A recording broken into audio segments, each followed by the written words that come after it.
Today I'll basically be talking about FPGAs, SoCs and ASICs for the real world. So just a few words about me. So I'm an electronic engineer by trade, did my master's in microelectronics, specializing in SoCs, so namely the Zinc 7000 family.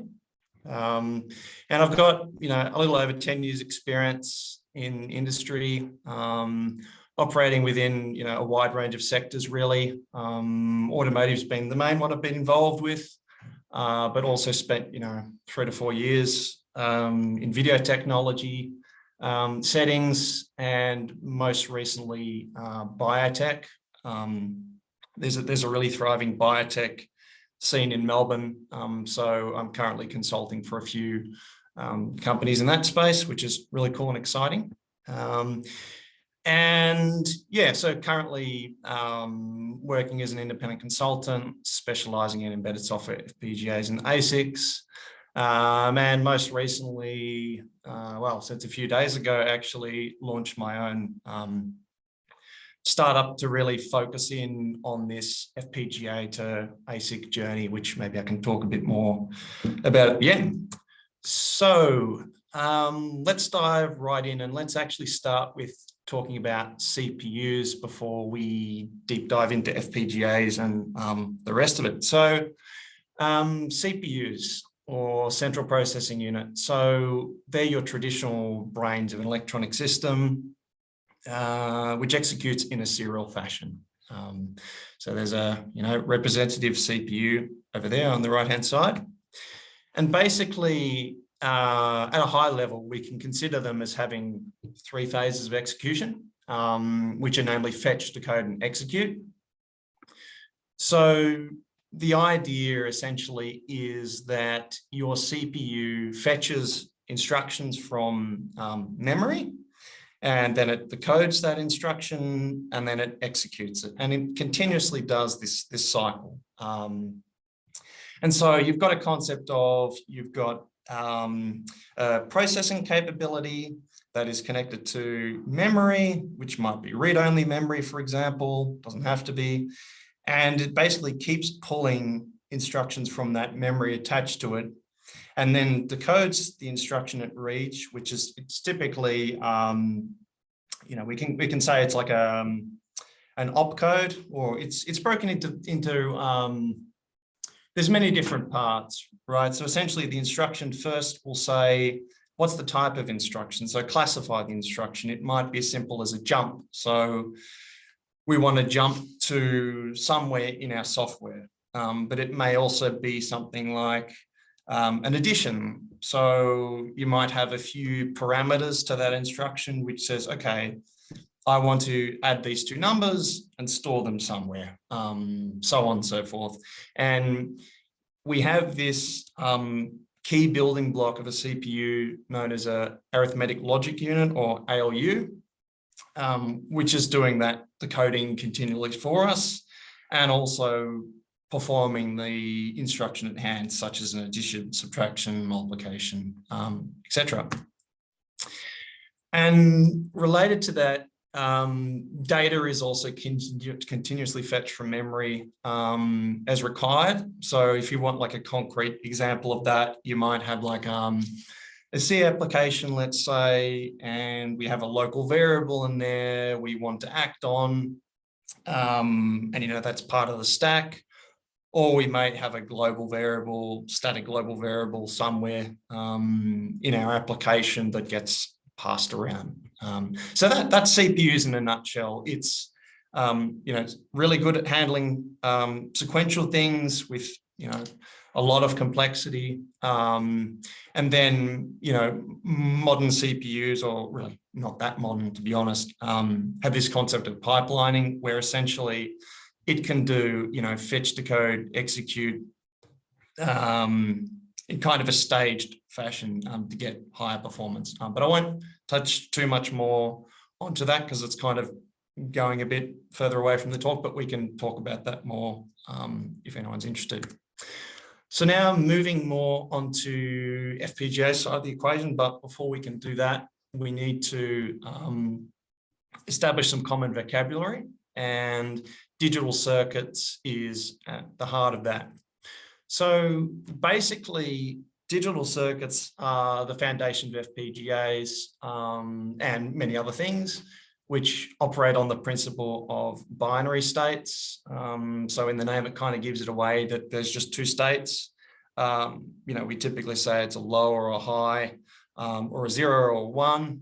And then the way those actually relate to the real world or the physical world, let's say, is that they map to voltage ranges. So for example, we typically have logic standards which stipulate what these ranges look like and how it behaves.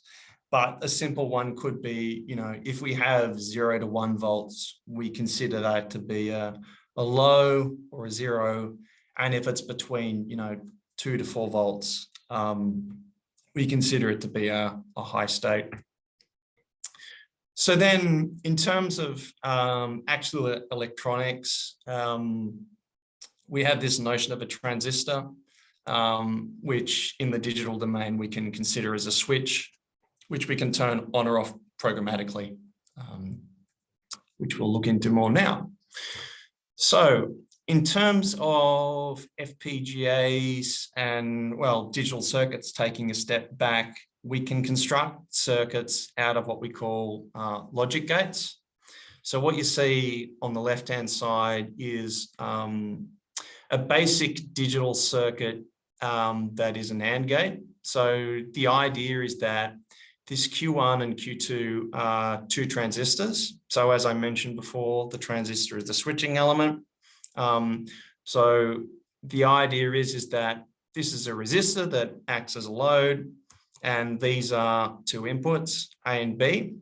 So now if you think about current flowing from this VDD or the power rail through to this output, well, the only way that can happen is if both these transistors are on, right? Because if we only had A on, well, this transistor is on, but this one is off. So it acts as an open circuit.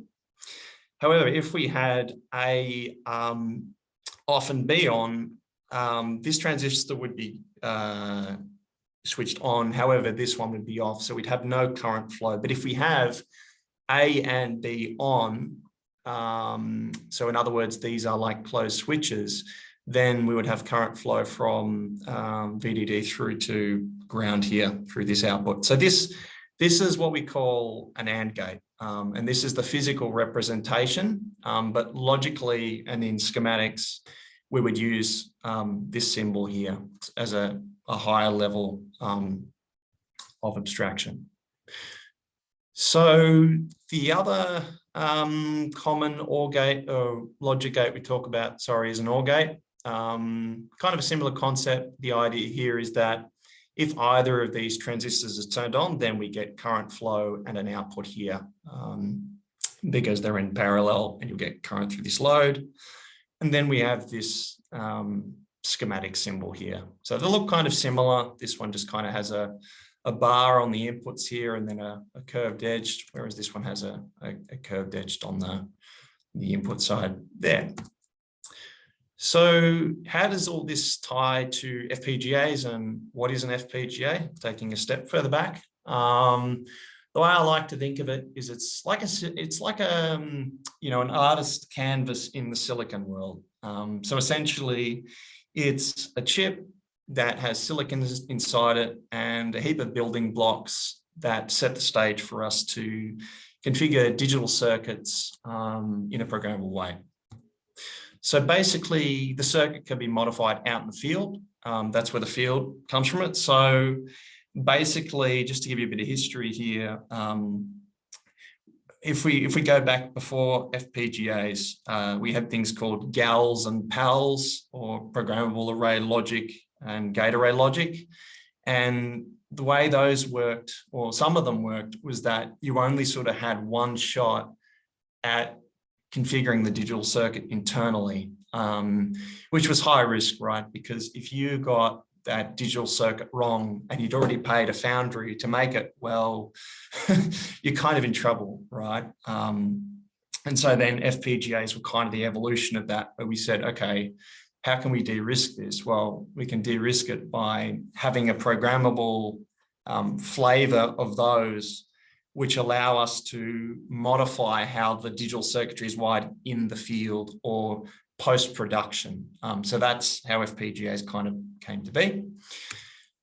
And the big thing with these is that they have parallel processing capability because it's a digital circuit. And they all execute at the same time because it's hardware. So if we maybe just take a step back for a second, what you could imagine is we might have a heap of these OR gates connected in parallel. So imagine we have an OR gate that lives up here and another OR gate that lives down here. There's nothing stopping us from having them both running at the same time. And that's what we mean by parallel processing capability. And that's a key difference, a fundamental difference between a CPU, because in a CPU, it's always fetch, decode, execute. It's always line by line execution, not considering things like threads, etc. But even then, there is serial context within each core. So this is the main, one of the key differences between an FPGA and the CPU is this parallel processing capability. And it also affects the way you work with them, because now you have to think hardware, basically, because what we're essentially doing is we're synthesizing hardware with FPGAs. That's what we're doing. Instead of a CPU where we are basically writing the blueprint of how it executes line by line. With FPGAs, we're essentially telling the device how to be configured, how we'd like the hardware to look, and then it just runs. So how does an FPGA look internally? So this is really cool. I grabbed this from the data sheet of Xilinx's first FPGA that they came up with. And a way to think about it is this concept of a sea of gates.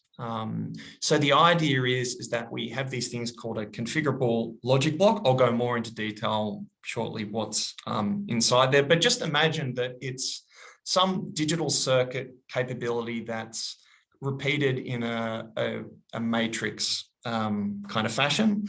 And then you have this interconnect area so that we can wire them in various ways to achieve different results. And then these IO blocks are basically the connections to the outside world. So imagine, you've got some pins of a chip. So a pin of a chip is just a physical connection that's connected outside the package that we can drive to a high or low, or potentially anywhere in between, depending on what is connected near the IO block here.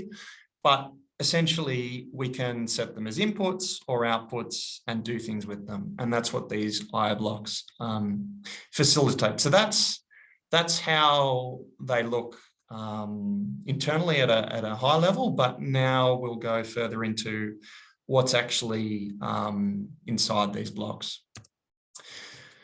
So what we can do is start with what's known as a lookup table, because that kind of lends nicely to what we were just talking about before in terms of AND gates and OR gates.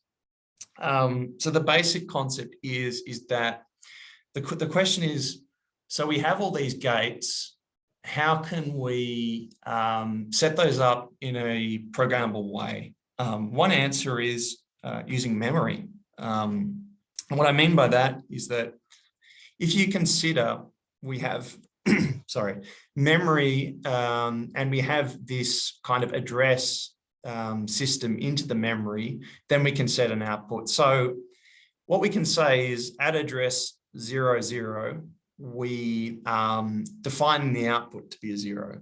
Or if we're at address 01, the output's a 0. Or address 10, it's a 0. Or both ones, it's a 1. What does that look like? It looks like an AND gate.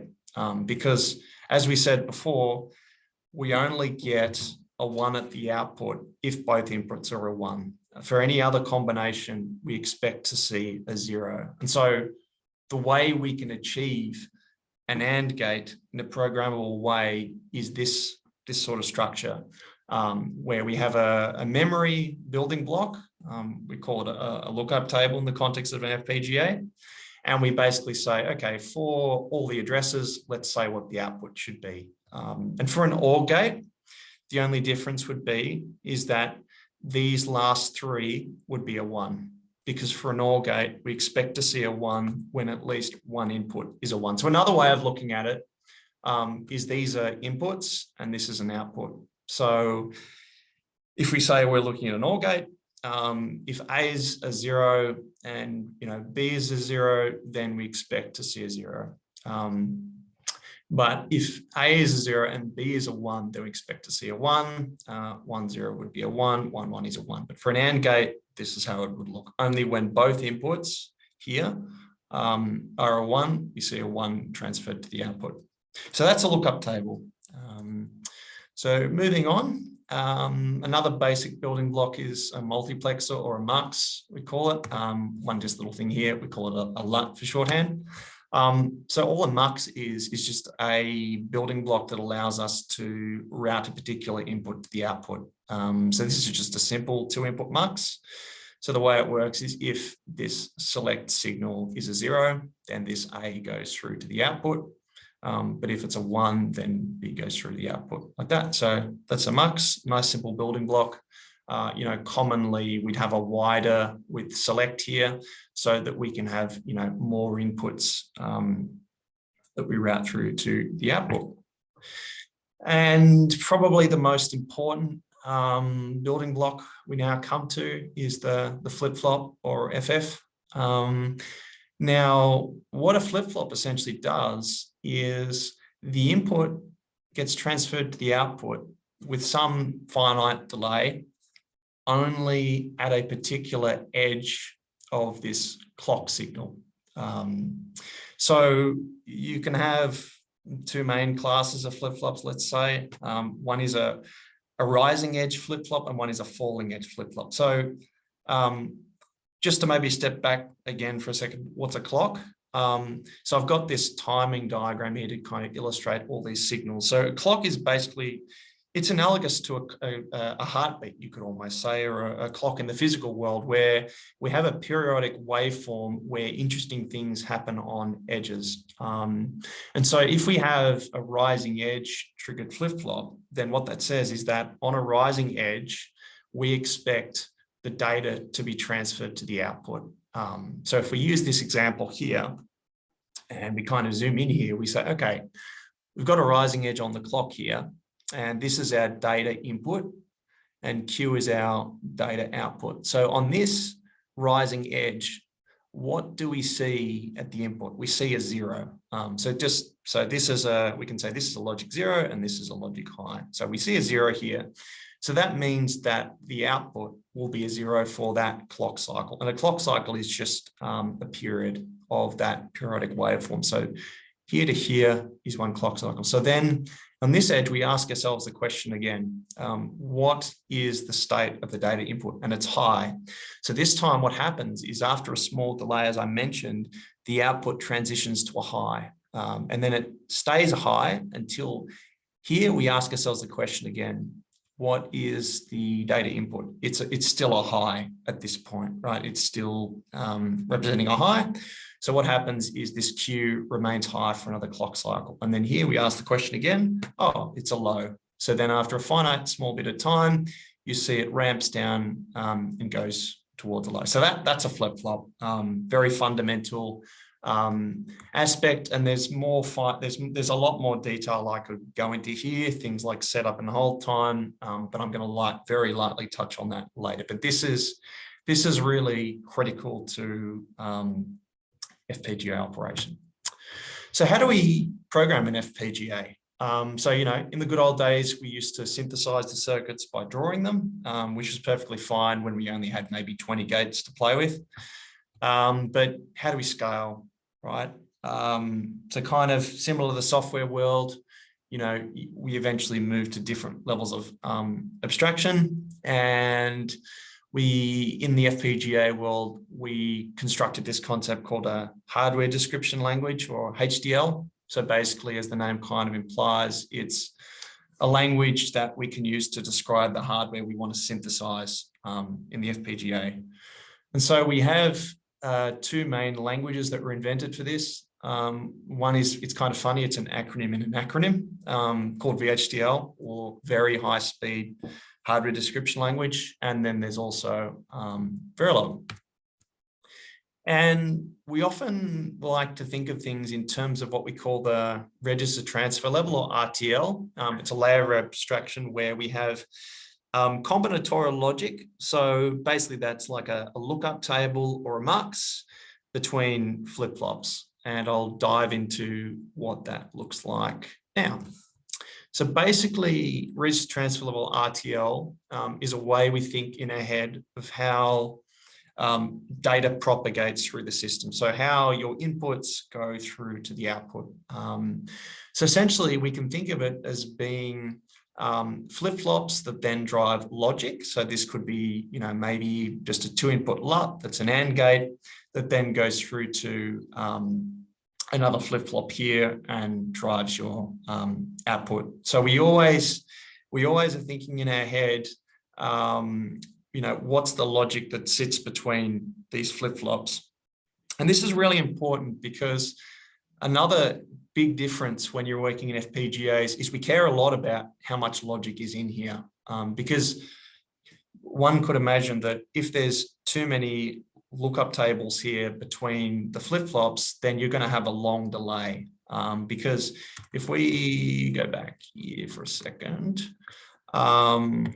this AND gate, imagine if we have, 5 of, or let's keep it simple. Imagine we have 2 of these stacked together, right? So we got this guy goes to resistor, and then there's another, chain that follows it. Well, in the real world, we have capacitance. Now, capacitance is basically a phenomenon here where voltages can't immediately settle on inputs and outputs. So what happens is, let's say, these inputs are both 1. Then what will happen is these will turn on, current will flow, go through this resistor, and it'll charge a capacitance sitting here, which then flows on to the next chain. And so one can imagine that it takes time to charge this capacitor, then it goes through, takes time to charge the next one. And so what we call that is a propagation delay. And the critical point is that we can't have this propagation delay be too long. In other words, we can't have it be longer than this clock period, because then we haven't done our processing within a clock cycle, and we have various issues around that. But I thought it would just be a good idea to point that out here, just while we're on this topic, but we'll also come back to that as well. So that's RTL, again, another very fundamental concept. So how does the design flow look? For a CPU or a microcontroller, typically, you write your source code, you compile it, and what that does is it goes through various different compilation stages to give you, let's say, some sort of file that we can program the device, and then it basically runs those instructions we gave it. Now, for an FPGA, it's a little bit different. So this is taken from Vivado, so that's Xilinx's IDE. And we'll ignore this linter stage here for simplicity, but if we consider these 3 categories here, the idea is that you write your RTL code, and then we run synthesis. And what synthesis does is it looks at your RTL code and tries to work out how it can implement it with lookup tables and flip-flops. Basically, what's the resources available in the FPGA. It maps it to resources it can use. And then we have this implementation phase where it basically says, okay, we've got a net list. So from synthesis, we basically, we have like a schematic, you could say, a digital schematic, and then we want to actually place that in the physical chip. And so we have these steps of place and route where we basically place within our FPGA, that sea of gates, the logic we need to use. And then all of that gets routed, right? And then some of it may be routed to the IO blocks I mentioned so that you can drive outputs or inputs. And yeah, that's basically it. So you kind of have this synthesis step where it tries to extract the net list or how the hardware should look. Implementation where it actually has to know what FPGA device you're using and tries to use the target technology and route everything in the chip. And then the final step is we have this bit stream where we configure the FPGA, or we send a sequence of zeros and ones to the FPGA to basically turn on or off the LUTs and flip-flops that we need to achieve our design, basically. So that's how that looks. So just going back briefly to the setup and hold time concept. So maybe I'll show the diagram here. So let's go back to our clock and data. So basically the idea is that we need to ensure that the data that sits at a flip-flop is held stable both before and after the clock edge. If it's not, then there's no guarantee that the output will follow the input. It might go to a 0 instead of a 1, or a 1 instead of a 0. So it's really important that we keep the data constant during these windows. So if I maybe just go back here, just to also put it in context. So here's a rising edge. We want to make sure that our data here stays constant for a window before, and ideally a window after. And then that guarantees that the output will accurately track it. Just to give you a bit more context there. So going back a step, when should we use an FPGA? Very simply put, parallel computation. You can't really do it with a CPU. I mean, you can if you have multiple cores, but if you have a lot of logic that you want to do in parallel, you can't beat an FPGA, right? Low latency processing. So with that timing diagram, we can run clocks to 200 megahertz. So we're talking, nanoseconds between the clock edges, and a microcontroller is not going to get that sort of level of accuracy. So if you need low latency processing or, clock cycle accuracy, let's say, then you definitely need an FPGA. And then one that's kind of tying this back to the real world and things we're working on today, the convolutional neural network, for example, where you've got a lot of multiplication and additions happening on different neurons, let's say, then an FPGA is a marriage in heaven, right? Because what you can do is have all those neurons connected in parallel and just have them all constantly run. And then this hardware acceleration is basically, so what we can do is we can have the FPGA implement the neural network. And what we can do is basically have the software call a function, something like this, and it can basically just pluck the result from the FPGA. So that's why FPGAs are really starting to gain traction now. For AI applications, but that's definitely not the end all. Anything that's high processing or DSP, digital signal processing heavy, an FPGA is the way to go, basically. So now just moving on to system on chip, or SoC. So again, it's very easy to get lost in terminology here, but just to make sure we're aligned or on the same page here. In the context of FPGAs, we have an FPGA-based SoC. And basically what it is it's a single chip solution that brings the two worlds together.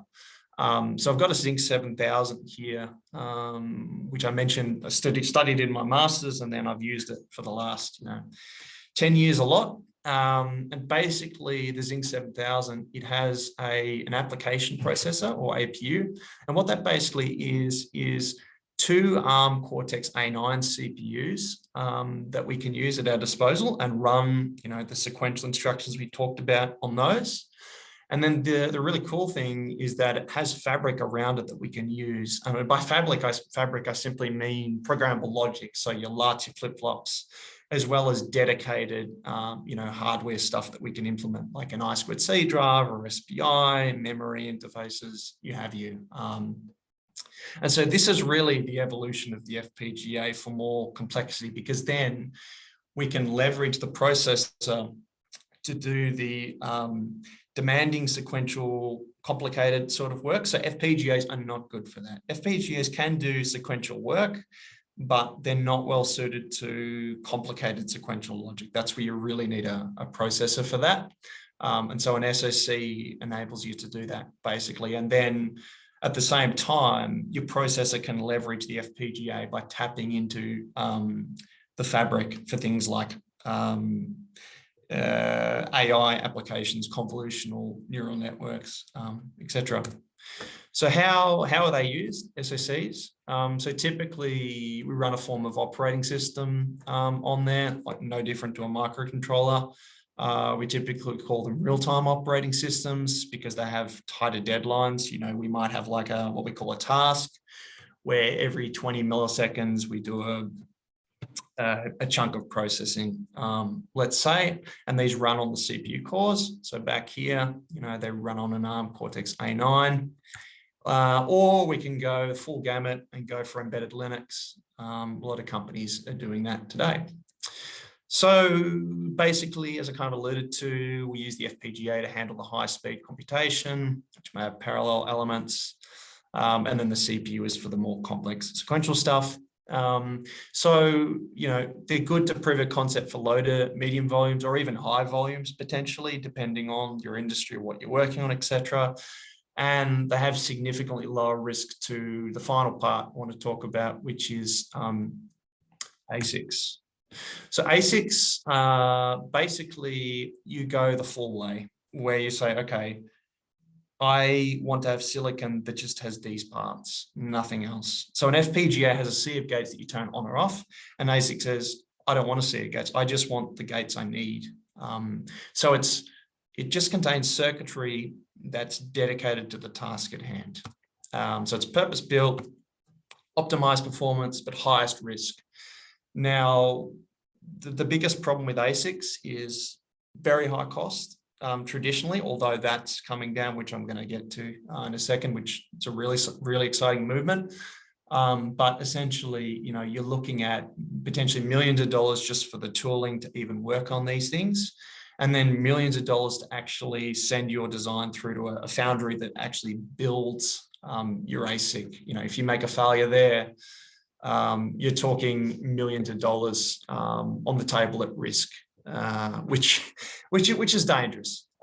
So that's why typically, you know, we would use. Hi, Julian, thanks.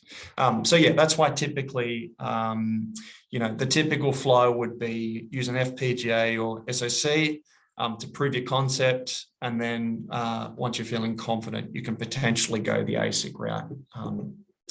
And then there's other benefits of ASICs too. I think it's important to point out is that if you only have dedicated silicon, you get lower power. So that's a big win, and you also can get optimized performance, because the other thing with an FPGA is that the transistors inside the digital logic circuits, we don't really have control much of the gate width and things like this, and that affects the capacitance. And if you have lower capacitance, you can transmit signals through it faster, so you can operate at higher frequency. So there's a lot of advantages to ASICs, but the biggest disadvantage is the huge risk if you get it wrong. But that risk is coming down dramatically, which is what I want to talk about next. So you may have heard about this MPW stuff, maybe not, multi-project wafer.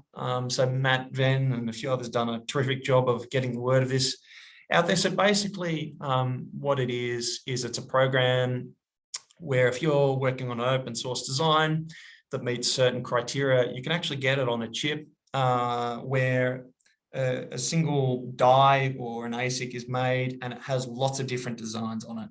So you can reserve a little bit of area to put your design on there. And if you meet the criteria, it could potentially be no cost. So just a bit more background info there. So they call it the shuttle. And so, yeah, it provides the opportunity for designers to experiment and push, state of the art without having to take that enormous risk financially. It can kill companies. I'm telling you now, there's companies in Australia and all over the world that have gone bust because they got their ASIC wrong. So thank God we have these things like MPW now, which changes the game a bit. And so, yeah, as I kind of sort of alluding to, it's open to anyone, provided that their project is fully open source and meets other requirements. And yeah, the costs for fabrication, packaging, etc., are covered by Google. So there's other companies that are doing this stuff too. You know, there's partnerships with universities in all over the US, East and West Coast, and Canada. So this is not the only option. It's just one I wanted to draw your attention to because it's quite a popular one. So just to summarize, you know, FPGA is incredibly powerful, low cost, low risk solution for heaps of different product landscapes, you know, computer vision, lots of cool stuff happening now with biotech. I can't really give details, I'm under various NDAs, but lots of signal processing type stuff is using FPGAs. And so in terms of cost, just as an example, you know, there's lots of different vendors on the market. You got, well, there was Xilinx, but then they got bought by AMD. You got, you know, Intel, but then you got other smaller companies like Efinix is one, where, you know, you could get an FPGA delivered for under $20, which again lowers the barrier to entry, and yeah, gets it more proliferated around. And you know, the dev boards, again, they're very affordable. You can get some under $100 delivered and have a play, which I strongly encourage people to do. I think the best way to learn this stuff is to really get your hands dirty and play around with it. And so yeah, the SoCs, they're the next level sophistication, again with low risk. You know, SoCs, you're talking under $1,000. So again, compared to hundreds of thousands or millions, that's not too bad, right? And then the final end of the road is the ASIC, but again, highest risk for highest reward. So thank you very much for your attention and joining us today. And I'd like to open the floor to any questions you may have. Yeah, thank you, Glenn. To start